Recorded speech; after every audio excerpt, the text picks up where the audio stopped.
Ayan, Sir Albert Nido. Ito na po yun, no? Ayan. At doon sa kabila, meron pang I-beam. Yun po ang idudugtong nila bukas. Yun, bukas pangalawa, makikita na talaga natin yung buo, mga kaibigan. Ganyan po ang ginagawa nila, oh. Ayan, Sir Albert Nido. Ayan po, tuloy na po ang kanilang pagbubuhos. Ayan. Ayan sila, sir. Ang ganda, guys, oh. Estimate ko lang sa isang truck, nasa 1, 2, 3, 4, nasa 10 meters po. Ayan, dito tayo.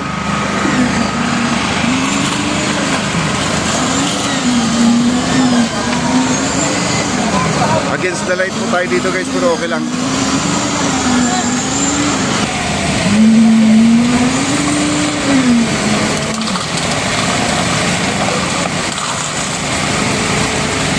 Ganyan po kabilis.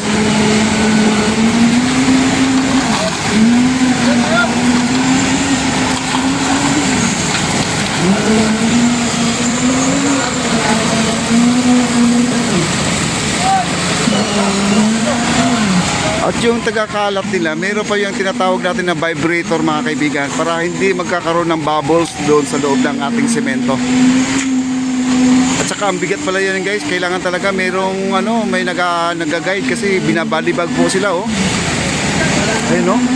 Parang nire-wrestling po nila yung tubo, guys, oh. Grabe, ang lakas, oh.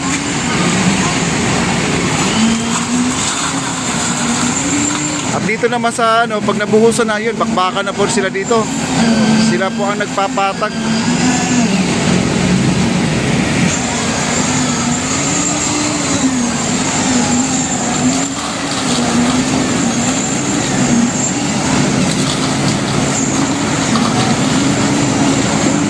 Grabe, ang bilis, oh.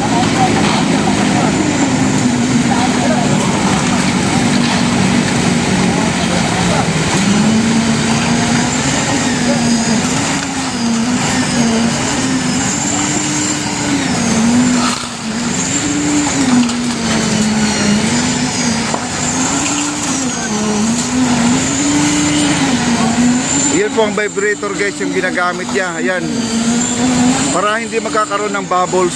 Ayan, yan yung ginagawa ng lalaki, yung naka-green na sombrero. Kasi pag nabitawan po nila yung hose na yan, guys, bumabalibag yan, no? Yan, matatalsikan po tayo ng semento dito. Kailangan talaga malakas po yung mga yan.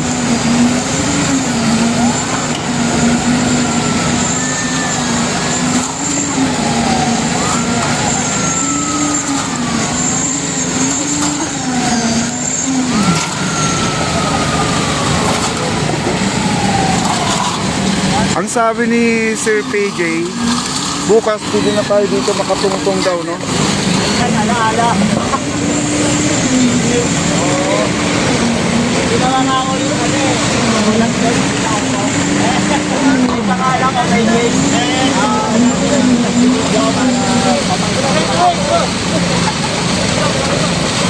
Ayun, no?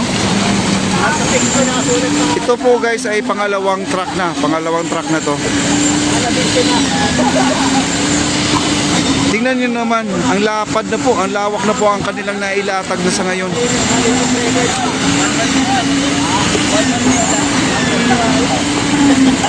Iba ang pumalit. Kasi pag nabitawan talaga yan, guys, maasiwas yung mga yung semento, yung tubo. Yan, pumipiglas yan.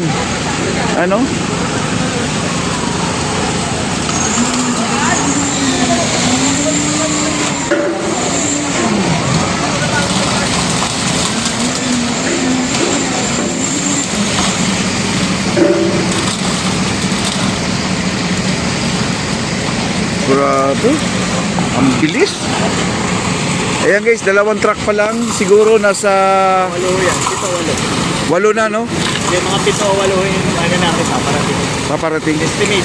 Pero ito, sir, dalawang truck pa lang. Ganito na kahaba, oh. Diba? Ganito na kahaba kaagad. Wala nang patong yan, sir. Wala nang hindi na papatungan yan. Ayan na, Yan na, ito na yun. Okay. Grabe, guys, ang bilis talaga. At dito guys, pinapatag po nila dito, pinapantay na po nila. Meron silang ginagamit na stick na talagang tuwid na tuwid yan.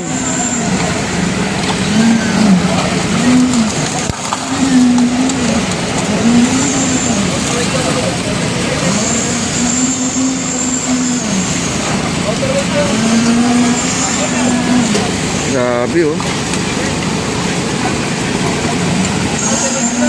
Lakas. Kumbaga guys, mayroon pang 6 na truck.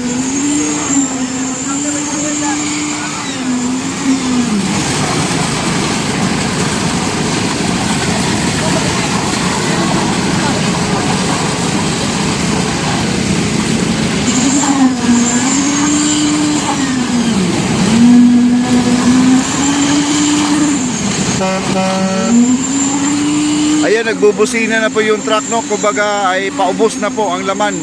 Yun pala ang sign niya pag ano na paubos na. Ayun oh, wala na oh, wala nang laman oh. Ayan.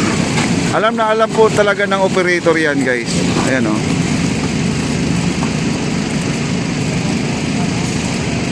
At dito po, ayan po, pinapatag na po nila dito. Meron silang stick na ginagamit na parang ano yata yan, aluminum guys. Oh, yun oh.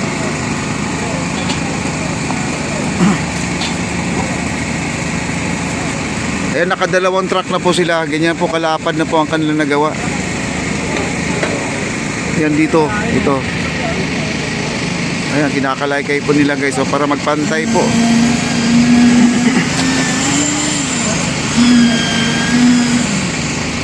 Yung maingay dyan, vibrator po yan. Yun po yung magtatanggal ng mga bubbles sa loob ng ating ano, yung buhos. Para solid po yan na wala pong ano, walang hangin.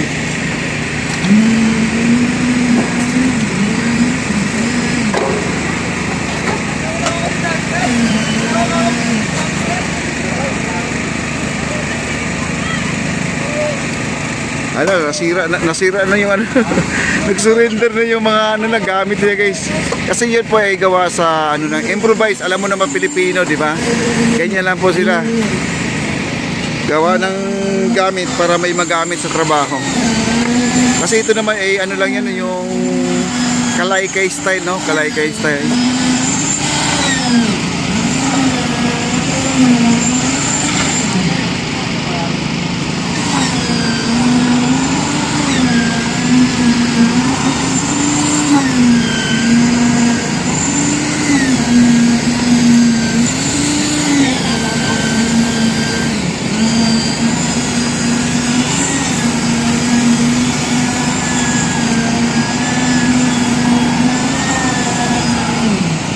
Wow.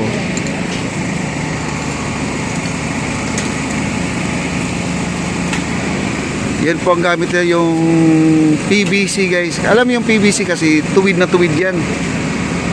Walang baluktot dyan kasi yun po ay bago, no? Kasi kapag yung mga PVC gamit na, may something na yon, may baluktot na ng konti. Ito oh. Kasi yun ay wrap lang to mga kaibigan. Wrap lang gagawin nila. Kasi ang ibabaw nito papatungan pa na ng ano, bumanite pa to. Ito ay bike lane, jogger lane mga kaibigan.